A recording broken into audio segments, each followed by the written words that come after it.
It is Friday, February 12th. Let's talk PlayStation. Hello everybody, welcome back. Hope you had a good week. Let's start off as always with our PlayStation Plus reminder. The February titles are available right now, which is Control, Concrete Genie, and Destruction All-Stars. So if you haven't yet, make sure you add these to your library. You still have a lot of time left, but just make sure you get that out of the way. And let's get into our first story, which is some good news. Ratchet & Clank Rift Apart. We actually have a release date for this game finally, which is June 11th, 2021. Not quite launch window, which is what we were told going into PS5, and that was the exciting thing about this game. But either way, this summer is pretty good, especially because spring and summer have a lot of what you would hope is quality software coming. So April 30th, remember, that's Returnal's new release date. Then May, we've got Deathloop, this in June, and then some other games that I'm forgetting off the top of my head. But between first, second, and third party, a lot of good stuff coming, which is really encouraging to see for PS5's first year, because that's always the problem with a brand new platform, is that first year looks a little dry, but not so, at least right now with PS5. And if you care about the pre-order bonuses, Sony did also outline those as well. So for the standard digital edition or the physical copy, you can get the armor from Going Commando, which is really cool to see that they brought that back. Also the Pixelizer weapon, that was from the 2016 remake, and that's a really fun weapon to use. These are early access, by the way, so you'll still be able to earn them in-game regularly, but at least for the pre-order bonuses, you get those right off the top. And if you decide to go for the Digital Deluxe Edition, that'll include 5 armor sets, also 20 Raritanium, which if you don't know, that's the in-game material to upgrade your weapons, so there's your context there. Also a sticker pack for the photo mode. This is our first photo mode for a Ratchet & Clank game. Digital art book and soundtrack included as well. And what's really interesting about this is that if you happen to go for the standard copy, whether it's physical or digital, you can actually, from the main menu, pay the difference to get the deluxe edition goodies, which it's surprising to me that this is not, widespread and commonplace as an option amongst most publishers, because obviously it's a great way to make money for people that, say, buy the base game. But this is also a point of contention for some people, because the base game is $70, which we've seen, SIE do for most of their games so far on PS5. We've had this conversation a few times now, so we won't go through it again, but my advice here always is that you don't have to buy day one. Just wait a little bit, and you can always save some extra money there, especially because right now you can catch Demon's Souls brand new for $50. Godfall's been, discounted to $35, $40. So, if you're disappointed with the $70 price tag here, just, give it a few months and you'll be able to buy it on the cheap. But anyway, moving on to our next news story. Ghost of Tsushima patch 1.20 dropped very recently. Nothing major to report here. It's just bug fixes for the Legends mode. It's still just nice to see that there's continual support for this game and Legends mode right after, or long after it actually came out. This mode is still surprising to me that it even is a thing to begin with. It's very reminiscent of, if you remember, 7th Gen, where we had a bunch of single-player franchises that were getting tacked on multiplayer modes, but a lot of those titles, it actually worked out, and that's kind of the case here.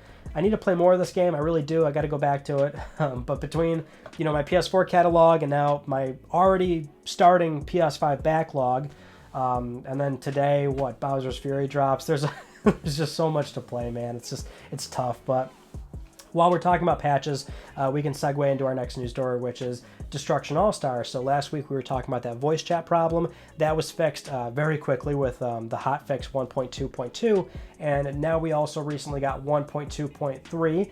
This has a number of bug fixes, some changes to matchmaking and just the rewards in general, which is good to see that they're quick to fix some of these problems. But the highlights there, the weekly challenges now, they award all-star coins instead of XP, and then the XP rewards for daily challenges have been increased from 3,000 to 25,000.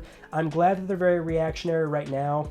My concern is that we're already seeing a pretty heavy drop-off, and the general conversation is starting to trend more in the negative, and I can't see a situation where this game lives comfortably on just PlayStation 5 alone.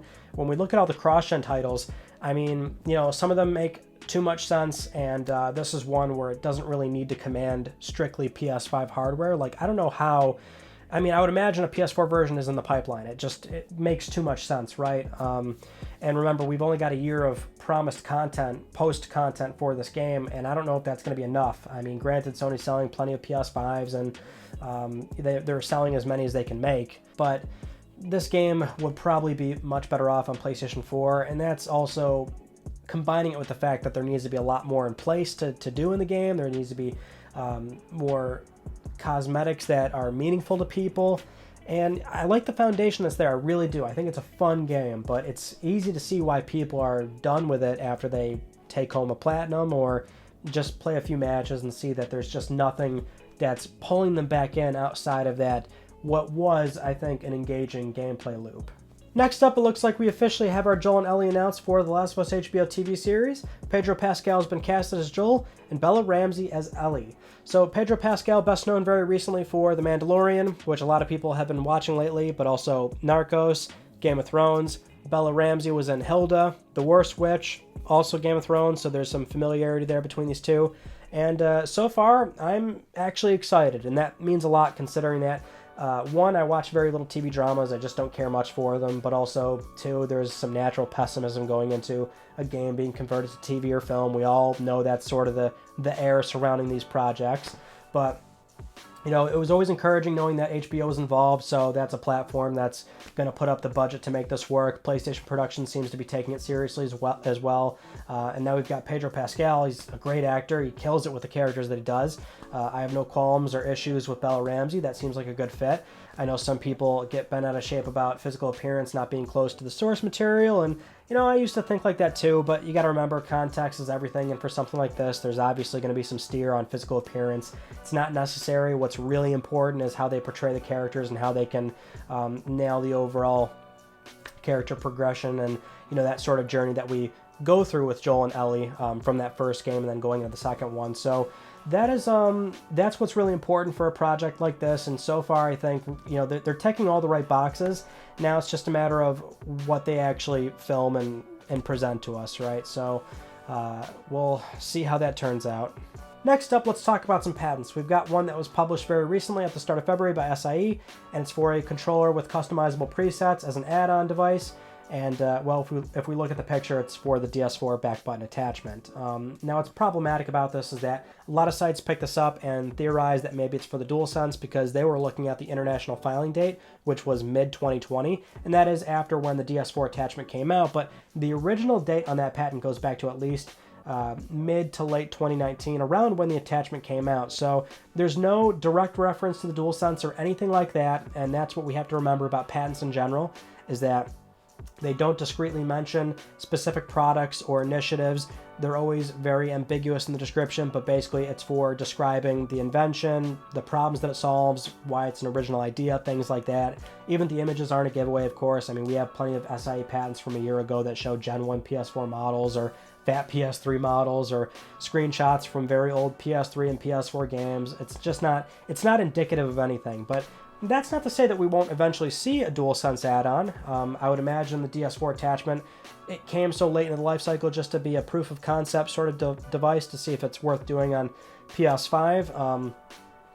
Because that's the benefit of the attachment on PS4 is that it's a retrofit. It can work on any stock OEM controller versus putting them into the controller, which I believe Scuff actually holds the patent and the property for that. That's why Microsoft had to go to Scuff to license that out for the Elite Series controller. Not to say that Sony couldn't also do that for their own, say, Pro DualSense controller, but just to explain why it's not a stock thing, and that wouldn't work anyway because most people would be like, why is that back there? It's a very niche thing to have. Either way, yeah, we might eventually see a DualSense back button attachment, but at least right now we can't say that's happening for certain.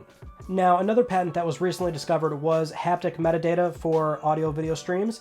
So essentially this describes a way for you to watch pre-recorded video or live stream or whatever, some sort of, you know, static video experience, but as you're holding the DualSense, whatever sort of haptics were employed during the original session would be then put back into the controller as you're watching it, right? So, interesting. I don't know if this is really super useful, but you know, something that Sony's evaluating, and like many patents, that's what they do. They evaluate certain technologies, and more often than not, they don't come to market. We just talked about one that did.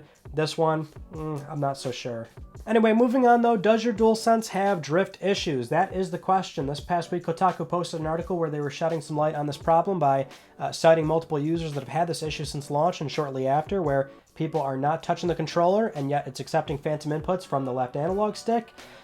They've been sharing their experiences with how easy or difficult it is to get a return going through Sony, and at least with these new gen consoles between PS5 and even Xbox Series S and X, it's very tough to know how widespread or minor an issue actually is. But we do know with drift, this was a big problem with Nintendo Switch, so much so that there were multiple class action lawsuits. And now they will take care of most returns, no questions asked. But I think even Microsoft had a pending case as well for drift.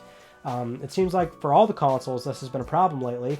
And personally, my Switch finally got it, which is a huge pain. It definitely ruins gameplay.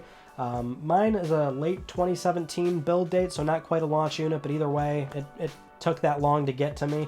And it's a huge pain for sure. Now, hopefully it's not a major issue with the DualSense, but the same law firm that opened the suit against Nintendo is currently evaluating issues with users on the DualSense for Sony. So we'll see how this pans out, and hopefully it's not widespread, right? That would be the worst case scenario, but we'll keep our eyes peeled on this one.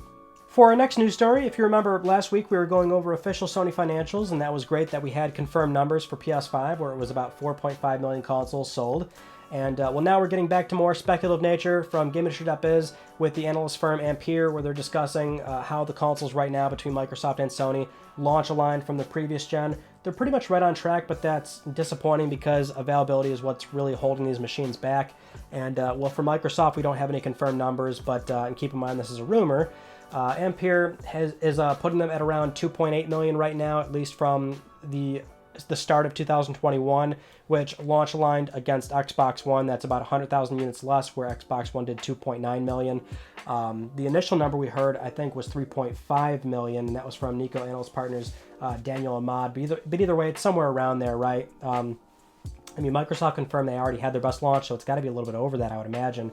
Either way, for the Sony side of things, the 4.2 number came up again for PS4, so I don't know if it's 4.2 or 4.5 for PS4 numbers back in 2013, but PS5 is close enough to that anyway. But this firm believes that by the end of March, Sony should have around 7.6 to 8 million PlayStation 5 sold, which would be more than what Sony did for PS4 back in March 2014, which up to that point was 7.5 million consoles sold. This pretty much jives with what I've been thinking this entire time since even the start of 2020, which is I think they're going to make more of these versus PS4, and the demand is higher, so naturally you'll see them sell a little bit more versus PS4. But the only thing that is really going to make that not happen is the availability, the manufacturing. We just discussed this, but there is a semiconductor shortage worldwide, which in the US, the Biden administration is trying to, have some aid there. We'll see what happens in line with that. But both Sony and Microsoft will easily be able to outdo their previous gen numbers. It really is coming down to the availability of both of these machines. It doesn't matter what you're after. They're hard to get a hold of, and the scalping issue is still a thing. And I guess that's a good segue to our next news story, which is about more PS5 scalpers. This is from Forbes, pretty humorous article where Forbes reached out to this group and talked to some individuals. Turns out they're not too happy with the way the press has been treating them. Who would have thought? Obviously, they're doing such good for society. So I'll read you some quotes here. This is from Jordan, apparently part of this group, where he says, "There seems to be a lot of bad press on this incredibly valuable industry, and I do not feel that it is justified. All we are acting as is a middleman for limited quantity items." That's from Jordan, who resold 25 PlayStation 5s for £700 sterling. Jordan went on to compare this to how a supermarket might buy a product for a cheap price and then sell it to you for a little bit over. He says it's just like that. We also have this one from Reagan. He says, "We do a lot for charity as well. I myself, or collectively as a group, donate to charity almost monthly at this point. Most notably, over the past month, we donated a large portion of our membership fees to a food bank local to me." And when asked about what food bank this was to verify their donations, apparently that information couldn't come out. Oh boy, where do we even start? I mean, come on. It's as I've said before, 25 PlayStation 5s. You know what would have been a better investment?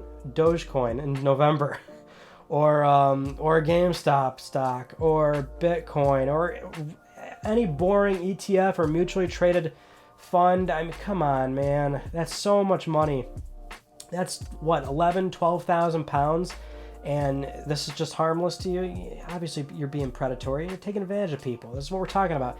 This is people exploiting anything that they can in society. The only way to stop this, unfortunately, is not to guilt these people, because obviously they're putting out humorous statements like this. They're actually trying to guilt you by letting you know, oh, we donate. We donate monthly, which they probably don't. So dude, I was laughing when I first read this. I'm like, oh God, are you guys serious? Is this really the best you have? This is how you justify it? Take your capital, because clearly you have it, and do something else with it that doesn't take advantage of people. The only thing that they really are offering to society is charging you more for a PlayStation 5. I don't really think there's much convenience there. Next up, Sony Interactive Entertainment posted a job listing in San Diego for quality assurance, and this one is in all likelihood for that secret San Diego team that we keep talking about. But the description is somewhat interesting here. It reads, willing to make the shift from gamer to game tester, we need skilled testers familiar with immersive third-person combat, open-world RPG elements, and challenging gameplay. So if you've been keeping up with the story for years at this point, the only time we've ever been directly told about this project, or how the project has been described, is third-person, action-adventure, cinematic storytelling, narrative-driven, big-budget experience, AAA, but as far as I'm aware, this is the first time we've been told about open-world RPG elements, and while this isn't really something that Sony's particularly shy to, many of their first-party games have open-world RPG elements, but this is the first time we've heard about it for this project. Other than that, that's all we've got, so not much that we can really go on other than, yeah, sounds like a Sony first-party game.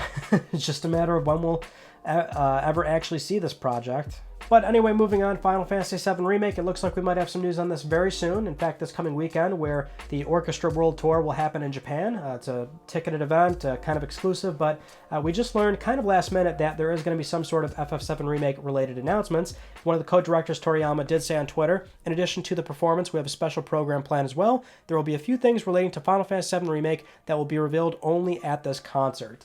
And this is alongside the fact that this past week we got the announcement of 14 Online going to PS5 natively. Also, we saw the trademark for Ever Crisis now get published in the US. If you remember, we talked about that like a month ago or something like that, which there were 3 trademarks at the time, but I think Ever Crisis just went public. So something's going to happen this weekend, whether that's a native PS5 port, some planned DLC, or what have you, who knows, but we will find out very soon. Now, I would be remiss if I didn't mention this, but E3 2021, the ESA, is trying to make this work in terms of a digital-only event. 2020, of course, that's self-explanatory, and even this year it's encouraging, but, you know, the state of the world isn't 100% there, and here in the United States, you don't want to be here, especially like in Los Angeles as an example. So the ESA is trying to work out with publishers a digital-only event, and the way it's described, as reported from Video Games Chronicle, is that the ESA's intention is to hold multiple 2-hour keynote sessions from game partners, an awards show, June 14th preview night, and other smaller streams from game publishers, influencers, and media partners. The broadcast event would be supplemented by media previews the week before, as well as demos released on consumer platforms, and that's according to the ESA's proposal right now when approaching other publishers and trying to make something work. You know, before the virus, and even like at the very start of 2020 when we were talking about the downward decline of E3, and how like Sony gave up on them in 2019, and they bought up the most floor space. Then other publishers were like, okay, well, we'll just do something off-site. And then smaller publishers are like, okay, we can also do something off-site. You know, it's very expensive to be at E3. And, well, now they're as irrelevant as ever, considering that 2020 and even this year, most developers and publishers are figuring out ways to deliver news directly to the consumer. And word of mouth spreads quickly in this industry. So, I mean, it's not like they're really giving up anything by not being at a big event like E3. Clearly, E3 is going to see some dramatic changes after this is all said and done, right? Even like accounting for 2022 and beyond, where potentially we can see, you know, major conventions completely open up in a safe way. E3 is going to get to a point where, you know, their prices are going to come down in terms of buying the floor space. But the overall presentation was changing too, where they want to get influencers on board, and less direct presentations from the publishers, and just making it more of a consumer-focused event, right? Like not a trade show. And that's not nearly as helpful for developers as it was, 5-10 years ago. I mean, it still happens at E3, but it's less so. And gosh, I wonder what 2022 would look like. Forget 2021, because we all expect it to be digital. Now, in a strange turn of events, Konami has actually responded to the Silent Hill rumors from last week, which, if you remember, the former composer of Silent Hill was doing an interview, and he discussed how, there's a game coming that will probably be announced in the middle of summer, and that's the one that he thinks most people are looking forward to, or something like that. The interview is then pulled. We don't know why. Konami, for whatever reason, decided to confirm that it wasn't them that requested the interview be pulled. So maybe it was the original composer, and he didn't feel comfortable with all the attention and people theorizing about what game it was. Who knows? It was obviously an offhanded remark that he probably didn't think too much about. But to Konami's credit, I mean, they have been somewhat forthcoming about, responding to this rumor. They will come out and say no, or they actually talked about the Silent Hill franchise, saying that they are, still evaluating their franchises and looking at Silent Hill. The most official movement that we've actually had is that there was an official Twitter account formed, late 2019 or early 2020, somewhere around there. But I mean, obviously, it's like I posted in the video last week. The rumor lives on; it won't go away. So that's why we keep giving it a little bit of attention here and there to see what ends up happening. I would love to see it return in a big way. We all hope that's going to happen, but it's getting grim. Next up, a little PS5 factoid for you. The Verge recently ran a story on all those tiny PS buttons that are on the back of the DualSense, or the inner shell of the PS5, or all the accessories. Most people at this point know that they're there. They are multifunctional on the DualSense, where that's the controller's textured grip, and it does actually feel quite nice.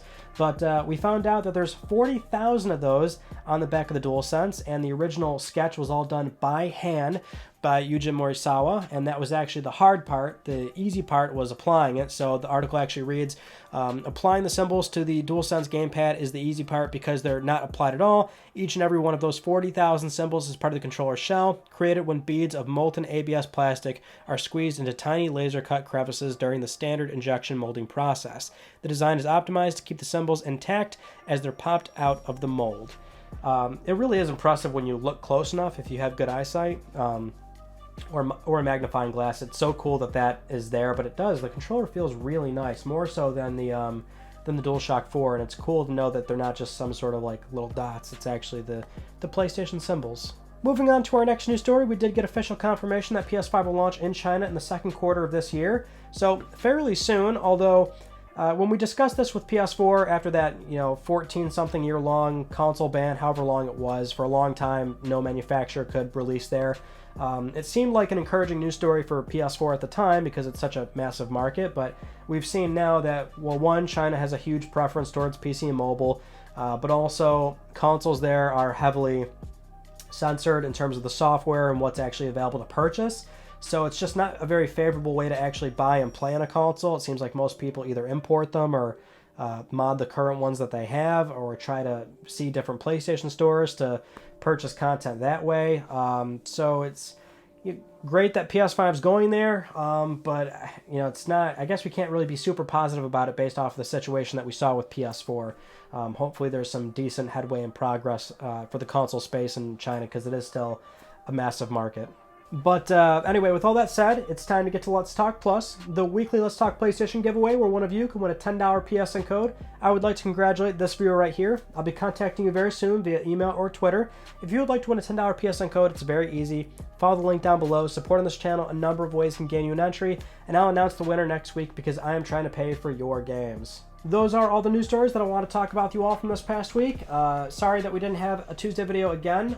We've been doing that a lot lately, unfortunately, but had multiple videos that I was working on and none of them were ready, so hopefully one will be ready this coming Tuesday. I've said it before, but I'm still the only person on this channel, so editing, scripts, filming, all that junk. Just follow on Twitter for any updates in case I have to move uploads or something like that. That's always where I'll probably inform you all, but this coming Tuesday, hopefully we'll have something there. But that's all I've got for you for now. That concludes this week's episode of Let's Talk PlayStation. I'm Ryan Boetk. Thank you all so much for talking with me, and I will see you all next Friday.